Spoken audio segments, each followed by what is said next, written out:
period vowel early on as a dash, dot, M. Oh, dot, could have been dots, could have been dashes, could have been nothing at all. Just Was this going on the Rosetta Stone? on the Rosetta Stone. I have no idea. I wouldn't be able to tell you. Okay, but an example of a word without vowels, which sounds like it has vowels, would be. Let me see if I can do this right. Yay way. Okay. The reason I ask you that is because I've seen Adam spelled AD.M. Okay. Okay, that's interesting. No, I haven't seen that myself.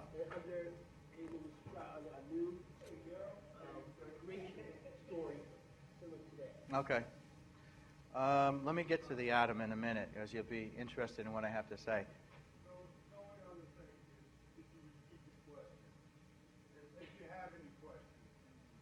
Oh, yeah, sure. Okay. Yeah, he was just asking me about ancient words that are spelled without vowels, and when the vowels are removed, are they replaced with dots or periods? I have seen that. I've seen them replaced with dashes or nothing at all, and the nothing at all was this example, Yahweh. Okay? I have one question. I don't see much difference between Christianity, Judaism, and Islam. I mean, there's no difference to me. The reason you don't see the difference is that one stole from the other two, and the other two come from an original source. Christianity ripped off everything. That's why there's nothing original about it. It gets its God from the Greek Zeus, okay? It gets its angels from the extraterrestrials. It gets the term devil, I'll explain, from the labelism of Enki, okay? Christianity, just forget about that. As far as Judaism and Islam, yes, they do coincide with each other because they come from the original source in Africa, which was known as Kemet. And we'll get into that, all right? Because I'm trying to speed through the cosmology so you have a foundation for the Noble Drew Ali history, all right? The Moorish legacy by itself is enough to appreciate, but it doesn't have the same impact if you don't understand the extraterrestrial issue behind it, all right? Here.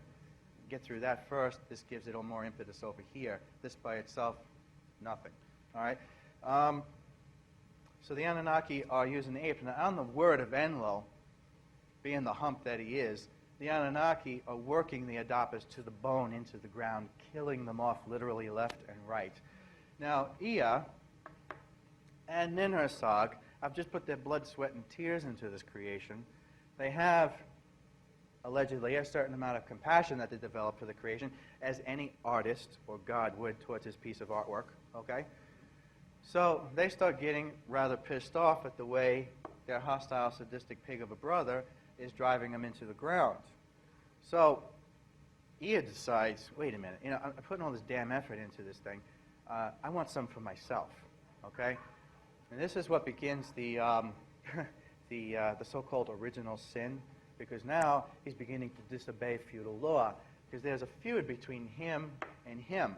Why? Well, he's in charge. By feudal law, he's the older prince, the older brother. He has to be in charge. He doesn't want to be, though, which produces a sadistic hostility towards the Adapa.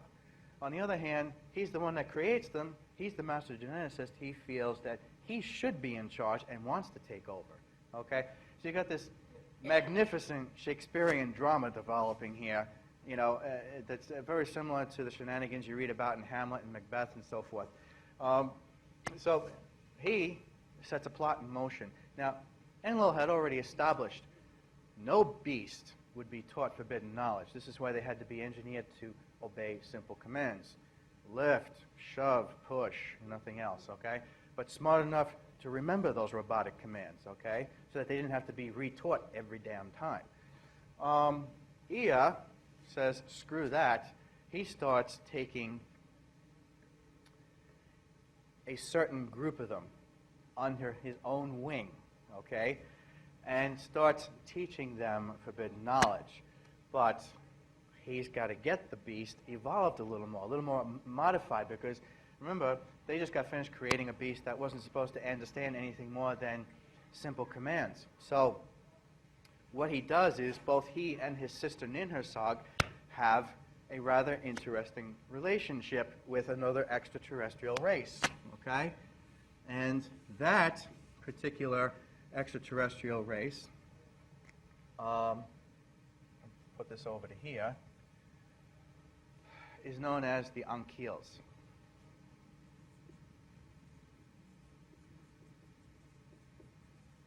Okay? Now, what are the ankyls? Once again, drawing upon the Invisible College, James Cameron did the best job ever of depicting the ankyls in the movie The Abyss. How are they described?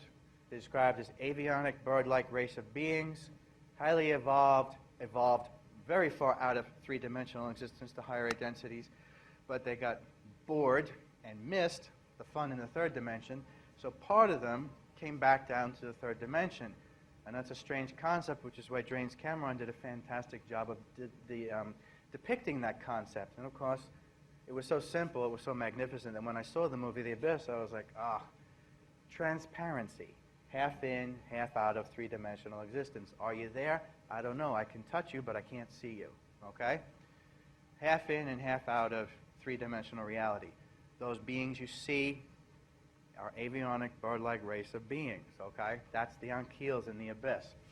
Let's break down the words. You're going to like this. First comes the root, ankh, also spelled this way sometimes. Okay? Now, let's look at that more closely. What is the shape of an ankh? Now, some people misinterpret it as an angel. Okay? It's not an angel, although the word is validated, you'll see in a minute. Avionic, bird-like race of beings. What is an ankh? Head of the bird, wings of a bird, tail of a bird. Okay? The ankh, coming from the term ankyls, what had happened was Ea went to them and asked them for a little bit of help with the adapa to modify them a little bit more. They were missing something. And that thing they were missing was the gene for passion. Henceforth, I think, therefore I am. Without the gene for passion, you're a robot. Okay? So put that over here, gene for passion. Gave them the code, the genetic code for passion. They, in turn, put it into the adapa, and this is where this elite core starts being created. This elite core becomes known as the Iesu. Okay? What's interesting about Iesu? Iesu, Jesus, Jesus, and also suspected Yahweh eventually. Okay? From Iesu, mispronunciation would be Jesus.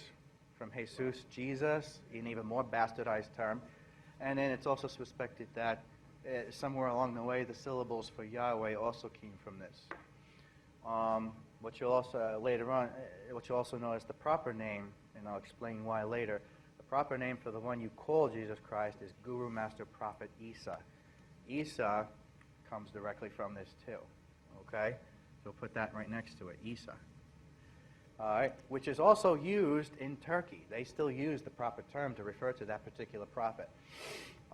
Gene for passion implemented in the adapa turns them into the elite Iesu. Now, what are the Iesu now known as? Okay, they are now known as the anointed one with the gene for passion.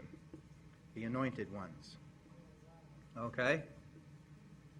They are taken into caves, secret caves. Okay, I mean, he is really digging a hole for himself, all right? Since he had a relationship with the ankyls, okay? And once again, ankh, gene for passion.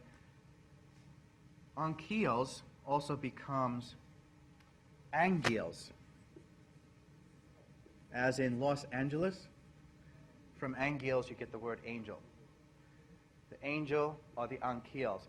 This is why you get the confusion about the ankh being an angel. It's not. It's a bird. But the linguistic derivation is correct. Ankyl. This is why the term angel becomes associated with the term ankh. It's okay, but it's a slight historical error, okay, linguistically. What also happened, too, now, was that since Ea had a relationship with the ankyls, that so-called religious device that is called the ankh today, it wasn't a religious device, it was a technological device, similar to what you call a microphone or a universal communicator from Star Trek's point of view. He used it to communicate knowledge that much faster